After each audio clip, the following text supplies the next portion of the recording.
بسم اللہ الرحمن الرحیم۔ عزیز طلبہ و طالبات، آج مقالہ نگاری کے سلسلے میں یہ لیکچر آپ لوگوں کے سامنے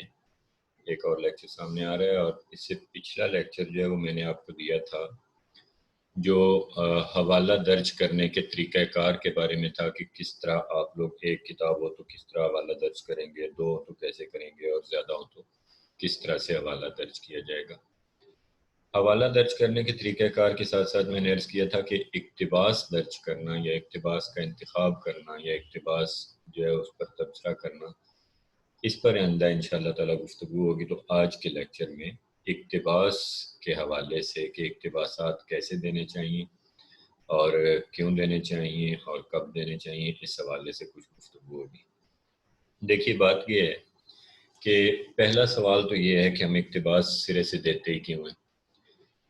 دوسرے کسی بندے کی لکھی ہوئی کوئی تحریر جو ہے اس کو اپنی تحریر میں تحقیق میں لانا کیوں ضروری ہو جاتا ہے بعض اوقات، اور ہم اس کو کس طرح سے لائیں گے؟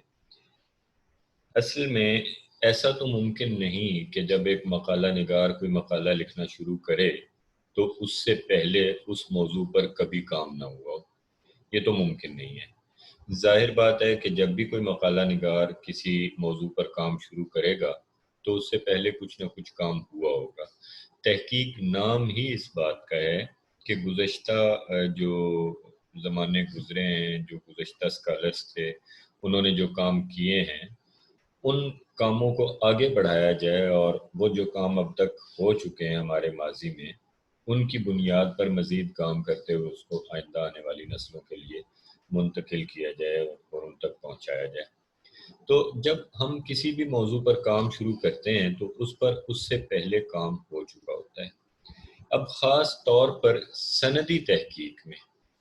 ایک بہت بڑا مسئلہ ہمارے سامنے آ جاتا ہے، اور وہ مسئلہ یہ ہوتا ہے کہ ہم ایک پلسرات پر چل رہے ہوتے ہیں کہ ہمارے ایک طرف تو یہ ہے کہ ہم سے یہ تقاضا کیا جاتا ہے کہ ہم یہ بتائیں کہ سابقہ تحقیق اس پر جو ہوئی ہے ہم اس سے آگاہ ہیں، ہم اس سے واقف ہیں، ہم سے پہلے فلاں صاحب نے اس موضوع پر یہ بات کہی تھی اور ہم اس بات میں یہ تبدیلی کرنا چاہتے ہیں، یا ہم اس بات کو درست سمجھتے ہیں یا غلط سمجھتے ہیں، یا اس میں یہ کمی ہے یا زیادتی ہے۔ ایک تو یہ، دوسرا یہ کہ جب آپ ایک طرف تو یہ آپ سے ڈیمانڈ ہوتی ہے کہ سابقہ تحقیق کے بارے میں آپ کو علم ہو کہ اب تک کیا کام ہو چکا ہے، اور دوسرے مسئلہ یہ ہوتا ہے کہ اگر ہم اسی چیز کو زیادہ لے آتے ہیں، اگر ہم اسی سابقہ تحقیق کو زیادہ شامل کر دیتے ہیں اور اس کا حوالہ نہیں دیتے تو ہم سے کہا جائے گا کہ آپ نے تو سرقہ کیا ہے، آپ نے تو دوسرے کے کام کو اپنا بنا کر پیش کر دیا۔ چنانچہ ایک اسکالر جو ہے وہ بڑا ایک نازک پوائنٹ پر ہوتا ہے کہ اس کو ایک طرف جو ہے وہ یہ بھی ظاہر کرنا ہے کہ اس کو سابقہ تحقیق کا علم ہے، اور دوسری طرف اس نے یہ بھی یقینی بنانا ہے کہ اس کے اس کام کو سرقہ نہ سمجھا جائے اور اس کو دوسروں کا چرایا ہوا کام نہ سمجھا جائے۔ چنانچہ اس صورتحال میں ایک اسکالر کو کس طرح گزشتہ جو تحقیقات ہو چکی ہیں ان کے بارے میں بتانا چاہیے اپنی تحقیق میں، اسے ہم کہتے ہیں اقتباسات دینا یا گزشتہ تحقیق کے حوالے دینا اور انہیں اپنی تحقیق میں شامل کرنا۔ اب اس صورت میں دیکھیے کہ جب ہم ایک اقتباس کے لیے کوشش کرتے ہیں، ایک اقتباس دینے لگتے ہیں، تو ہمیں کچھ ایسی صورتحال کا بعض اوقات سامنا کرنا پڑتا ہے کہ کچھ اقتباس جو ان کو ہم ڈائریکٹلی پورے کا پورا ایز اٹ از دینا چاہیں گے، اس کو سارے کو لائیں گے، اور کچھ اقتباسات ایسے ہیں جن کو ہم جو ہے وہ ویسے ذکر کرتے ہوئے چلے جائیں گے۔ ان کی تفصیلی ذکر ابھی تھوڑی دیر میں اس لیکچر میں آئے گا کہ بالواسطہ اقتباس کیا ہے اور بلا واسطہ یا براہ راست اقتباس کیا ہے۔ اس سے پہلے میں آپ کے سامنے کچھ تھوڑا سا آراء پیش کرنا چاہ رہا ہوں کچھ اسکالرس کی، کہ وہ لوگ کس طرح سے اس کو دیکھتے ہیں کہ یہ اقتباسات جو ہیں یہ کیوں دیے جاتے ہیں، اور پھر ان پر ہم تھوڑا سا تبصرہ بھی کریں گے۔ ڈاکٹر نور الاسلام صدیقی ہیں، اور یہ ڈاکٹر نور الاسلام صدیقی جو ہیں انہوں نے کتاب لکھی ہے ریسرچ کیسے کریں، دہلی سے یہ چھپی ہے کتاب، اور اس کتاب کا حوالہ ڈاکٹر ہارون قادر نے بھی دیا ہوا ہے۔ تو یہاں پہ اقتباس ہے ان کا ڈاکٹر نور الاسلام صدیقی کا. وہ کہتے ہیں حوالوں کے ذریعے ہی ہم کسی دوسرے مصنف کے خیال کو اپنے خیال سے ہم آہنگ بھی کرتے ہیں، خصوصاً جب ہم کسی کتاب کو ترتیب دے رہے ہوں اور کسی اہم شخص کا ذکر آ جائے تو شخص سے مذکور کے سلسلے میں ہمیں معاصر تذکرہ نگاروں اور مصنفین کے بیانات کے حوالے کی ضرورت پڑتی ہے تاکہ اس کی اہمیت کو بطور دلیل پیش کر سکیں، اور اسی طرح انہی حوالوں سے ہم اس کی سیرت و سوانح کے خاکے مرتب کرتے ہیں. اب یہ کسی شخصیت پر تحقیق کرتے ہوئے نور الاسلام صدیقی صاحب نے کہا ہے. آپ لوگ چونکہ زیادہ تر شخصیات پر کام کرتے ہیں تو آپ لوگوں کو یہ اندازہ ہونا چاہیے کہ جب کسی شخصیت کے بارے میں آپ کو حوالہ دینے کے لیے کوئی خاکہ اس کا مرتب کرنے کے لیے کہا جائے تو وہاں پہ ہمیں دوسروں کے اقتباسات کی ضرورت پڑتی ہے. اکثر یہ ہوتا ہے کہ ہم اس شخصیت کے بارے میں انٹرویو کرتے ہیں اور انٹرویو کرنے کے بعد ہم دوسروں کی رائے جو ہے وہ لے لیتے ہیں اور اس کی بنیاد پر اس متعلقہ شخصیت کا یا جو بھی شاعر یا ادیب ہوتا ہے اس کا ایک خاکہ مرتب کرنے کی کوشش کرتے ہیں. اس سلسلے میں ایک بات یاد رکھیے گا جو بہت اہم ہے کہ آپ نے کسی کا انٹرویو کر لیا، آپ نے کسی کو جو ہے وہ جا کے اس کی رائے پوچھ لی، اس کے بارے میں اس کو آپ نے ریکارڈ کر لیا. اس کے بعد اگر آپ اپنے مقالے میں، یہ بہت اہم بات ہے، اگر آپ اپنے مقالے میں حوالہ دیتے ہیں کہ مثال کے طور پر امجد اسلام امجد کے بارے میں عطاء اللہ قاسمی نے مجھے انٹرویو دیتے ہوئے یہ رائے دی، ٹھیک ہے، اب آپ سے پوچھا جائے گا کہ وہ انٹرویو جو ہے کہاں ہے، ہمیں بھی بتاؤ. ایسا تو نہیں کہ آپ نے اپنے طور پر ہی کچھ کہہ دیا ہو کہ جی میں نے انٹرویو لیا تھا. تو آپ کو یہ بتانا پڑے گا کہ وہ انٹرویو کہاں ہے. اب سوال یہ پیدا ہوتا ہے کہ ایک مقالہ نگار یہ بات کیسے بتائے گا. یہ بہت اہم، جب بھی انٹرویو لیں اسی لیے آپ اس کو لکھیں، جو زبانی آپ نے ریکارڈ کیا اس کو لکھیں اور ٹائپ کریں اور اس کی پروف ریڈنگ کریں اچھی طرح، اور اس کے بعد جس شخصیت سے آپ نے انٹرویو لیا ہے اس کے پاس لے جائیں اور انہیں کہیں کہ جی اس کو ویٹ کر دیں. ویٹ کرنے سے مراد یہ ہوتی ہے کہ وہ اس کو دیکھیں اور اس کا جائزہ لیتے ہوئے اس میں اگر کوئی زیادہ بات ہے یا اس میں کوئی کم بات ہے یا ان کے خیال میں اس میں کوئی غلط بات ہے تو اس کو وہ تبدیل یا حذف کر لیں. یہ ان کا حق ہوتا ہے. زبانی بولتے ہوئے کئی دفعہ باتیں ایسی مجھ سے نکل جاتی ہیں جن کو انٹرویو دینے والا نہیں چاہے گا کہ وہ تحریری صورت میں ریکارڈ کا حصہ بنے، چنانچہ وہ اس کو حذف کر سکتے ہیں. اب جب وہ اپنی تسلی کر چکتے ہیں تو ان سے کہیے کہ ان کے نیچے ہر صفحے پر سائن کر دیں. چنانچہ ان کے جب ہر صفحے پر دستخط ہو جائیں تو آپ کے پاس ایک مسودہ آ جائے گا جو انٹرویو دینے والے صاحب کا دستخط شدہ مسودہ ہوگا.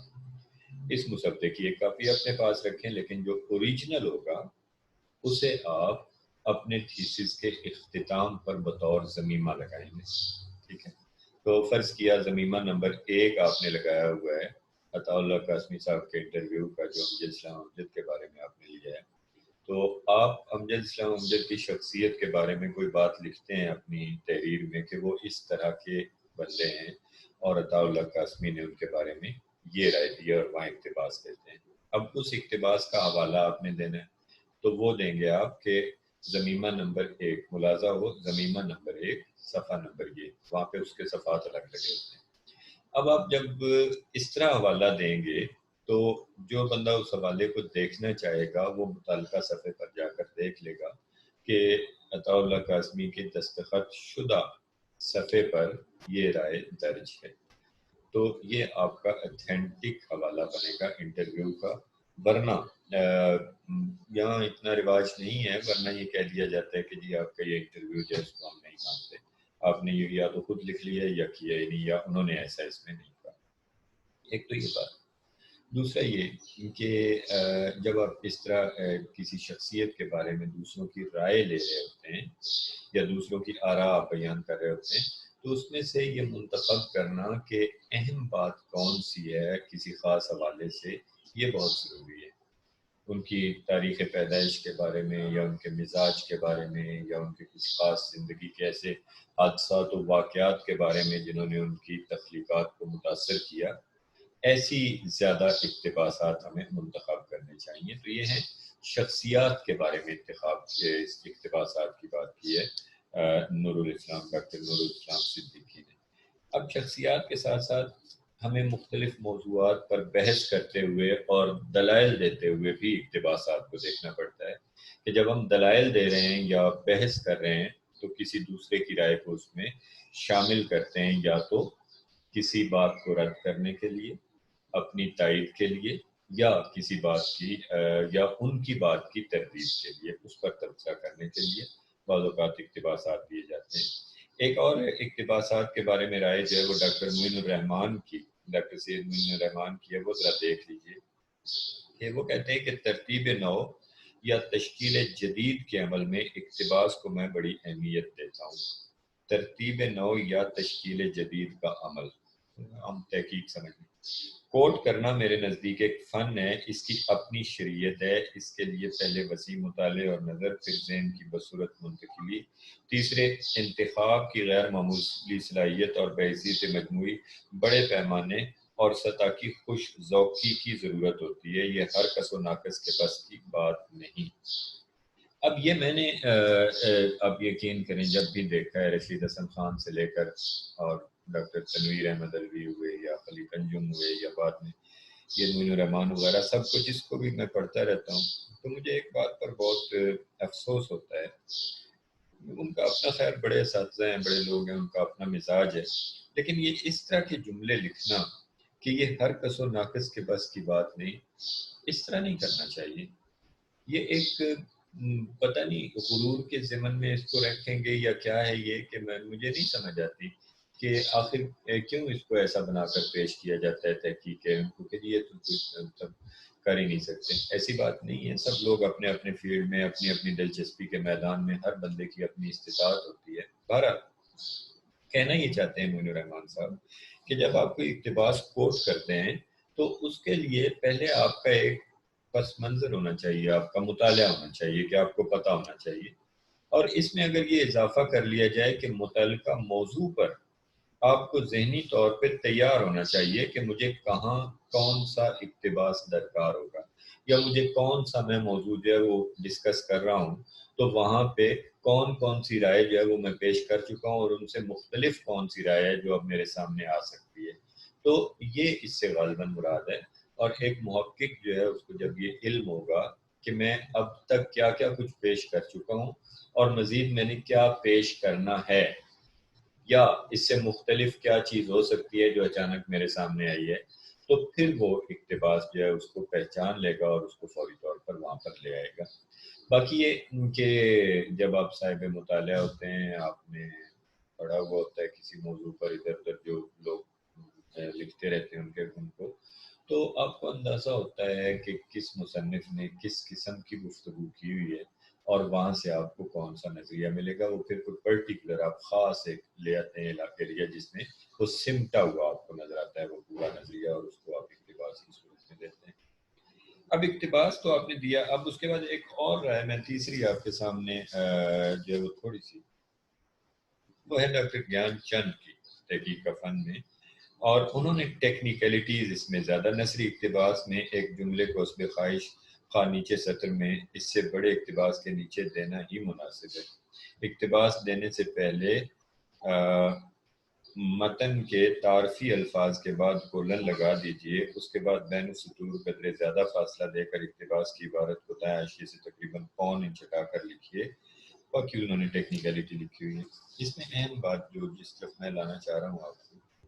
وہ بات یہ ہے کہ انہوں نے کہا ہے کہ عبارت میں تعارفی کلمات دیں. یہ تعارفی کلمات کیا ہوتے ہیں؟ یہ بہت ضروری ہوتے ہیں.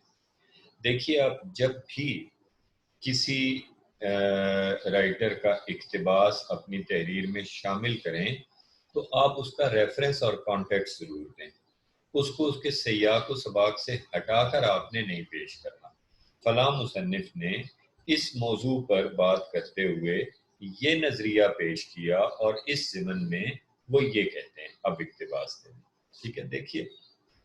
سیاق و سباق سے ہٹا کر بات کو پیش کرنا بڑی مشہور قرآن پاک کی آیت کی مثال ہے وانتم سکارا والی. تو لا تقربوا الصلاۃ وانتم سکارا، کہ نماز کے قریب مت جاؤ، اب یہاں رک جائیں گے اور اگلا اس کا حصہ نہیں دیں گے تو پھر تو لگے گا کہ نماز سے منع کر دیا گیا، لیکن وہاں تم سکارا جب کہیں گے کہ جب تم نشے کی حالت میں ہو تو تب وہ پورا مفہوم سمجھ میں آ جائے۔ تو بعض اوقات ایسا ہوتا ہے کہ کچھ لوگ دانستہ یا نادانستہ طور پر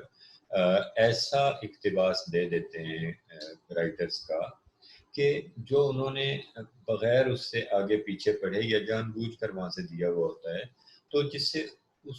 رائٹر کا جو مطمع نظر ہوتا ہے یا اس کا جو مفہوم ہوتا ہے وہ بالکل بدل جاتا ہے۔ تو میں یہ سمجھتا ہوں کہ جب آپ ایک اقتباس دیں تو آپ ایک بات کو یقینی بنائیں کہ آپ نے اس متعلقہ مصنف کو سارا پڑھا ہوا ہے۔ یہ بڑی زیادتی کی بات ہے کہ آپ نے صرف اس کا ایک چھوٹا سا حصہ پڑھا اور وہاں سے نکال کے اقتباس اس کا اپنی تحریر میں شامل کر کے اس پر تبصرہ کر دیا۔ آپ نے اس کو سارا پڑھا ہوا ہونا چاہیے، آپ کو پتہ ہونا چاہیے کہ یہ مصنف جو ہے اس کا کیا نظریہ ہے، اس مصنف کی کیا تھیوری ہے، اس کے کیا خیالات ہیں، کیا نظریات ہیں، یہ کس طرح سے چلتا ہے، آپ کو سارا پتہ ہونا چاہیے تاکہ آپ جب وہ اقتباس دیں تو وہ اس مصنف کے متعلقہ نظریے سے نکلا ہوا اقتباس ہو، ایسا نہ ہو کہ اس کو آپ اس سے بالکل الگ کر دیں۔ تو اقتباس میں سیاق و سباق کا بہت دھیان رکھیں اور اس کے بغیر اقتباس آپ مت دیں۔ اب آ جائیں تھوڑا سا آگے۔ اقتباس دو قسم کے ہوتے ہیں۔ ایک اقتباس جو ہیں ان کو ہم کہتے ہیں براہ راست اقتباس، اور ایک اقتباس ہوتے ہیں جن کو ہم کہتے ہیں بالواسطہ اقتباس۔ براہ راست اقتباس یہ ہے کہ جب آپ کسی مصنف کے الفاظ بین ہی اپنی تحریر میں لاتے ہیں، ٹھیک ہے۔ اب یہ ہوتا ہے کہ جب آپ براہ راست اقتباس دیتے ہیں تو اس اقتباس پر آپ واوین لگاتے ہیں، یعنی کوسین جو واوین لگائے جاتے ہیں نا، کاماز، انورٹڈ کاماز لگائے جاتے ہیں، یہ لازمی لگانے ہیں آپ نے۔ آپ لوگ ایک بات اور ذہن میں رکھیے کہ ہمارے ہاں اکثر طالب علم جو ہیں وہ ان پیج پہ ٹائپ کروا لیتے ہیں اپنا تھیسس اور اس کو پھر وہ پیش کر دیتے ہیں۔ یہ بہت رسکی کام ہے، ان پیج پہ مت کروائیں ٹائپ، آپ لوگ اپنا تھیسس ہمیشہ ورڈ پہ ٹائپ کروائیں۔ اس کی وجہ یہ ہے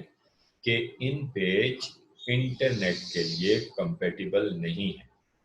ورڈ یونیکوڈ ہے جو انٹرنیٹ کے لیے کمپیٹیبل ہے۔ ہائر ایجوکیشن کمیشن اگر کسی بھی سٹیج پہ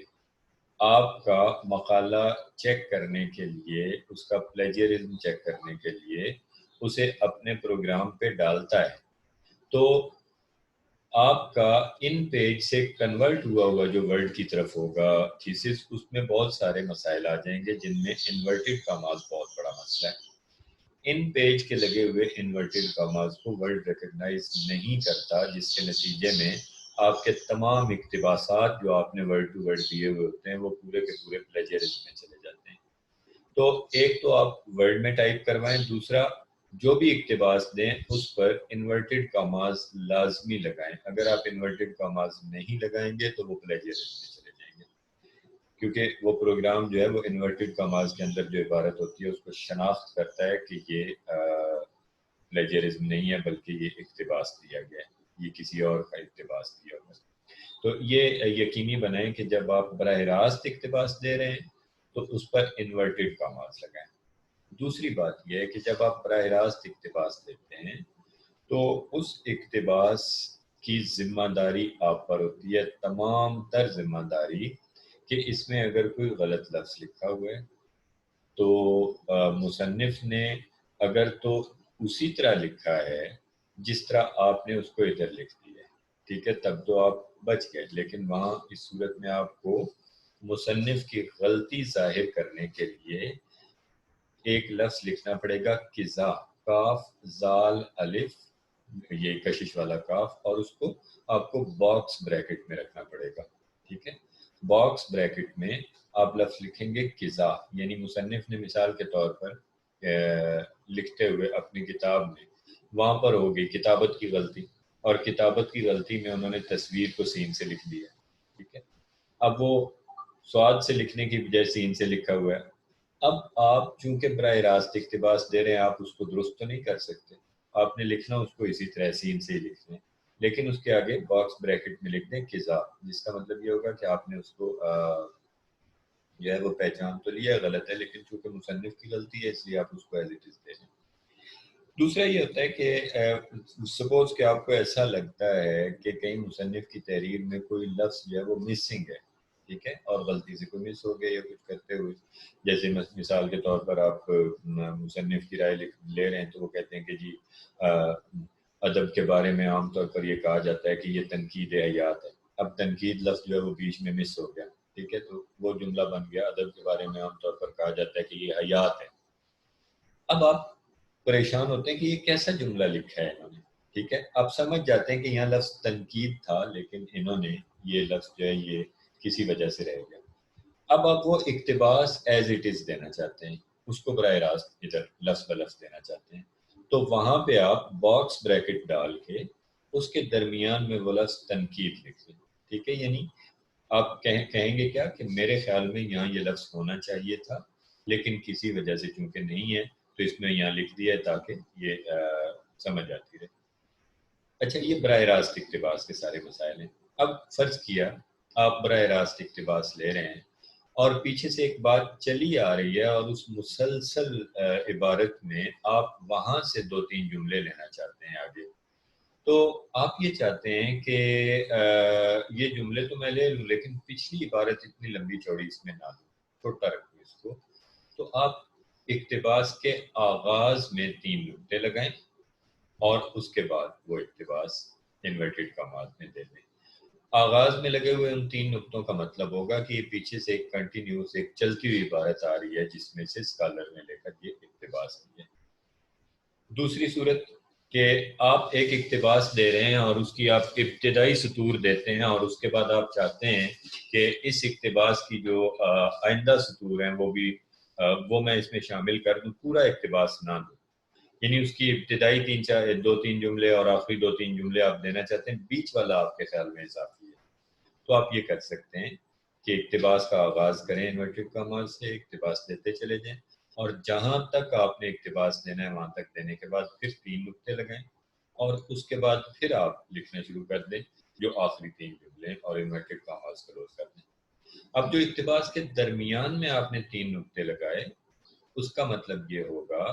کہ سکالر نے اقتباس درج کرتے ہوئے درمیان میں سے کچھ عبارت چھوڑ دی ہے، ٹھیک ہے، یہ سمجھ جائیں گے لوگ۔ تو اب ایک یہ صورت ہوگی۔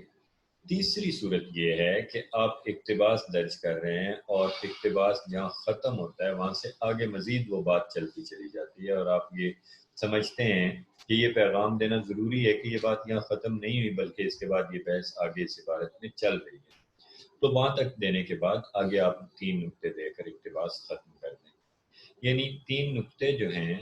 یہ ظاہر کرتے ہیں عبارت کے تسلسل کو، یا تو آپ ان کو شروع میں دیں تو اس سے پہلے عبارت تھی، درمیان میں دیں تو درمیان میں عبارت تھی، اور آخر میں اگر آپ دیتے ہیں تو آگے آخر میں عبارت موجود ہے۔ تو یہ تو ہوئی براہ راست اقتباس کی صورت کہ براہ راست جب آپ اقتباس دیتے ہیں تو آپ کو اس اقتباس میں کس طرح سے مختلف صورتوں کا سامنا کرنا پڑ سکتا ہے۔ لیکن ایک بات یاد رکھیے گا کہ اقتباس آپ براہ راست اگر دیتے ہیں تو وہ بھرتی کا مال نہیں ہونا چاہیے۔ بھرتی کے مال سے کیا مراد ہے کہ میں نے اکثر دیکھا ہے، میرے ایک دوست ہیں انہوں نے پی ایچ ڈی کا تھیسس کیا اور وہ میرے سامنے لا کے رکھ دیا، اتفاق سے چھپ گیا ان کا جب تو وہ کچھ مجھ سے ملتا جلتا موضوع میرے دلچسپی کا تھا اس لیے میں اس کو دیکھنا شروع ہو گیا ان کی موجودگی میں۔ میں اس کا پہلا باب دیکھتا گیا، انہوں نے ایک مصنف کی رائے دی، پھر دوسرے کی دی، تیسرے کی دی، چوتھے کی دی، پانچویں کی دی، تاکہ وہ کوٹیشنیں جو ہیں وہ کوئی 50-60 کے قریب کوٹیشنیں دی تھی اور وہ کوئی 50 صفحے جو ہیں وہ پہلے باب کے بھرے ہوئے ان سے اقتباسات سے۔ اب میں اس انتظار میں پوری دیانتداری کے ساتھ اس انتظار میں کہ ابھی یہ اقتباسات جو ہیں یہ ختم ہوتے ہیں تو یہ بتائیں گے کہ ان اقتباسات پر کیا تبصرہ ہے ان کا اور انہوں نے یہ کیوں دیے اقتباسات، لیکن اچانک وہ اقتباسات ختم ہو گیا اور باب بھی ختم ہو گیا اور میں اس کو پکڑ کے دیکھتا رہ گیا کہ اچھا پھر، یعنی یہ اقتباس آپ نے دیے، اچھا پھر۔ مثال کے طور پر جمیل جالبی صاحب فرماتے ہیں اپنی تاریخ ادب اردو کی 3 جلد میں کہ ناصر کاظمی پر مصفی کے بہت گہرے اثرات ہیں، جمیل جالبی صاحب نے فرما دیا، اچھا پھر آپ نے اقتباس کیوں دیا، آپ کیا ثابت کرنا چاہتے ہیں، کیا کہنا چاہتے ہیں؟ کوئی اس کا تعلق آپ کے اس متعلقہ مضمون سے ہے؟ کیا آپ اس کو اپنی کسی بات کی تائید میں لا رہے ہیں تو بتائیں. اگر آپ اس کی تردید کرنا چاہ رہے ہیں تو بتائیں. اگر آپ اس کو ایک مثال بنا کر کسی اور کیس کو سامنے لانا چاہ رہے ہیں تو بتائیں. تو یہ جو صورتیں ہوتی ہیں یہ ساری ڈسکشن کی، یہ بحث کی، یہ لازمی ہونی چاہیے. اور جب آپ ایک اقتباس دیتے ہیں تو اس پر لازمی آپ کو تبصرہ کرنا چاہیے اور آپ کو بتانا چاہیے کہ آپ نے یہ اقتباس کیوں دیا ہے. یہ بہت ضروری ہے براہ راست اقتباس کی صورت میں. دوسری صورت ہے بالواسطہ اقتباس کی. بالواسطہ اقتباس کیا ہے کہ جب آپ اپنی تحریر میں کسی کی بات کا ذکر کرتے ہیں، مثلا آپ اس کو انورٹڈ کامات کے بجائے کہتے ہیں کہ جیسے ڈاکٹر جمیل جالبی نے بھی ناصر کاظمی پر موسفی کے اثرات کی بات کی ہے. اب جب آپ براہ راست اقتباس دیں یا بالواسطہ اقتباس دیں، دونوں صورتوں میں آپ کو حوالہ دینا پڑے گا کہ یہ کہاں پہ کہ اس متعلقہ بندے نے یہ بات کہاں پہ کہی ہوئی ہے. ٹھیک ہے. بالواسطہ جو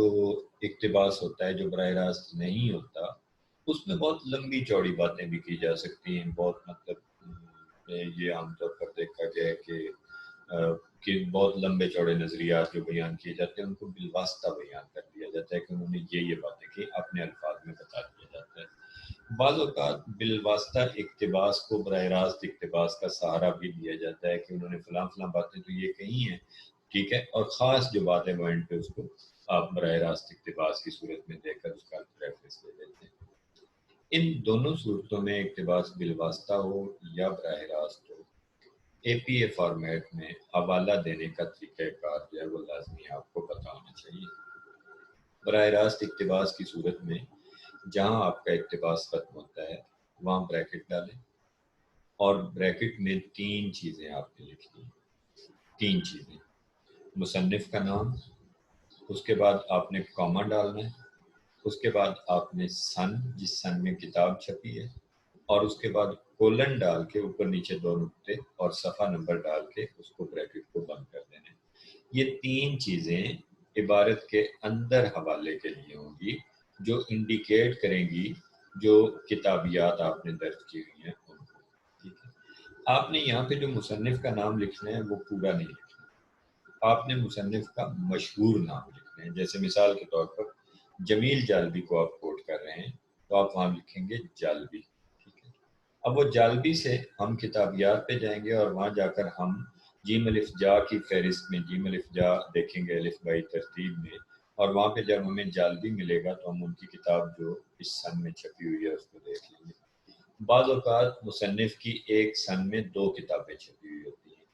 ایسی صورت میں الفابیٹیکلی جو پہلی کتاب آتی ہے اس کو پہلے درج کر دیں، جو دوسری پہ آتی ہے اس کو اس کے بعد درج کر دیں.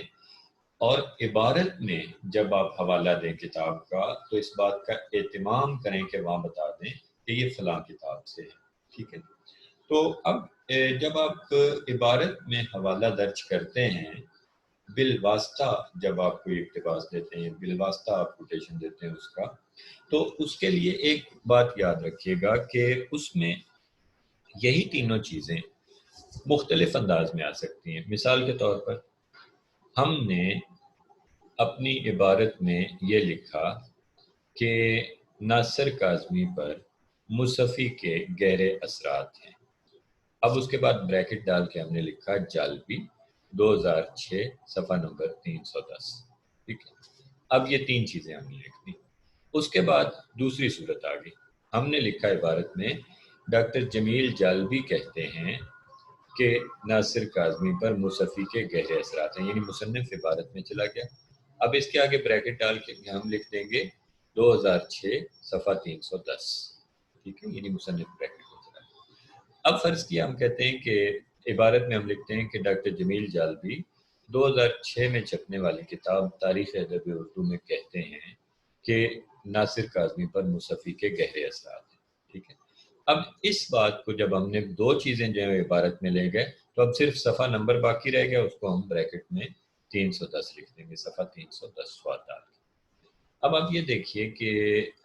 یہ تینوں ہی چیزیں ہیں، چیزیں تینوں ہی ہیں، لیکن جب آپ عبارت میں اے پی اے فارمیٹ میں ان کو حوالے کے طور پر لکھتے ہیں تو اس کی 3 صورتیں بن جاتی ہیں. ٹھیک ہے، پہلی صورت کیا ہے کہ تینوں چیزیں بریکٹ میں، دوسری صورت کیا ہے کہ مصنف جو ہے وہ عبارت میں اور باقی دونوں چیزیں بریکٹ میں، سن اور صفحہ نمبر، تیسری صورت کیا ہے کہ مصنف اور سن جو ہے وہ یا کتاب کا نام جو ہے وہ عبارت میں اور صفحہ نمبر بریکٹ میں. تو یہ صورت جو ہے یہ بھی ایک حوالہ درج کرنے کی صورت ہوتی ہے اس میں. لیکن جب آپ براہ راست اقتباس دیتے ہیں تو اس صورت میں جہاں اقتباس کا خاتمہ ہوتا ہے وہاں پہ آپ بریکٹ ڈال کر یہ تینوں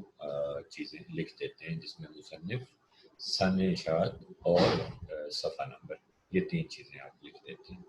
ٹھیک ہے، تو اقتباسات کے سلسلے میں براہ راست اور بالواسطہ اقتباسات کی بحث کے بعد اب لوگ ایک اور چیز جو بہت اچھی ڈاکٹر ہارون قادر نے ایک بڑا اچھا کام کیا ہوا ہے، یہ صفحہ نمبر 108 پہ ان کی کتاب ابجد تحقیق میں انہوں نے لکھا ہوا ہے کہ ذیل میں تحقیقار کی رہنمائی کے لیے چند ضروری اصولوں کو تفصیل کے ساتھ رقم کیا جاتا ہے جو اقتباسات و حوالہ جات لیتے ہوئے تحقیقار یا موقع کو اپنانے چاہیے. یہ انہوں نے تقریباً جو ہے وہ کوئی 20 کے قریب جو ہیں وہ چیزیں لکھی ہوئی ہیں کہ جو ہمیں اپنانی چاہیے، ٹو بی ایگزیکٹ 22. ٹھیک ہے، کہ کس طرح ہمیں چلنا چاہیے جب ہم اقتباسات اور حوالہ جات دیتے ہیں. ان میں سے کچھ اہم چیزیں میں ڈسکس کروں گا اور ان پر بحث بھی ہم کریں گے. مثلا سب سے پہلے وہ کہتے ہیں تحقیقار کو کسی کتاب سے اقتباس و حوالہ جات کو نقل کرنے میں بڑی حد تک احتیاط کرنا لازمی ہے. اصل کتاب سے تحقیقار جو بھی عبارت نقل کرے اسے لفظ بلفظ، حرف بحرف اور نقطہ بنقطہ نقل کرتے ہوئے زیر و زبر کا خیال بھی رکھے. بہت اہم بات ہے جو میں نے پہلے کہی کہ ایون اس کی املا غلط بھی اس نے لکھی ہوئی ہے نا مصنف نے، تو آپ خود سے نہیں ٹھیک کر سکتے، آپ نے اس املا کے آگے بریکٹ میں قضا لکھ کر اس کو اسی طرح لکھنا ہے. نمبر 2، وہ کہتے ہیں اقتباسات و حوالہ جات مطبوع اور غیر مطبوع دونوں طرح کے ماخذات سے لیے جا سکتے ہیں، بلکہ رسائل، جرائد، مخطوطے وغیرہ سے بھی لیے جا سکتے ہیں. ان کے علاوہ انٹرویو کا حوالہ بھی نہایت کارآمد ہوتا ہے. انٹرویو کے سلسلے میں نے آپ کو بتایا کہ اس کو کیسے آپ نے کارآمد بنانا ہے. لیکن جیسے تھیسس ہوتا ہے، کسی کا ایم فل کا تھیسس ہے، اس کا آپ نے حوالہ دیا، وہاں پہ بہت ضروری یہ ہوتا ہے کہ حوالہ پورا دینے کے بعد کہ فلاں صاحب ان کا یہ تھیسس ہے اور یہ اس سن میں ہوا، اس کے بعد آپ لکھتے ہیں مخزونہ، ایک لفظ لکھتے ہیں مخزونہ، خزانہ سے مخزونہ، اور متعلقہ ادارہ جس کی لائبریری ہوتی ہے. مثلا پنجاب یونیورسٹی لائبریری میں ایک تھیسس پڑا ہوا ہے اور آپ نے اس میں سے حوالہ دیا ہے، تو وہ تھیسس کا پورا حوالہ دینے کے بعد آپ لکھتے ہیں مخزونہ پنجاب یونیورسٹی لائبریری. یا کسی شخصیت کے پاس پڑا ہوا ہے، مثلا جمیل جالبی کے کتب خانے میں، تو آپ لکھ دیں گے مخزونہ کتب خانہ ڈاکٹر جمیل جالبی. تو مخزونہ لفظ اس کے لیے آئے گا کہ کہاں پر یہ غیر مطبوعہ کوئی ڈائری ہے یا کوئی چیز ہے. ٹھیک ہے، ڈائری مملوکہ ہوتی ہے، جب انڈیویجول کی کوئی چیز ہو تو اس کو کہتے ہیں مملوکہ، یعنی اس کی ملکیت ہے، اور جب کسی ادارے کی ہو تو اس کو کہیں گے مخزونہ. جی،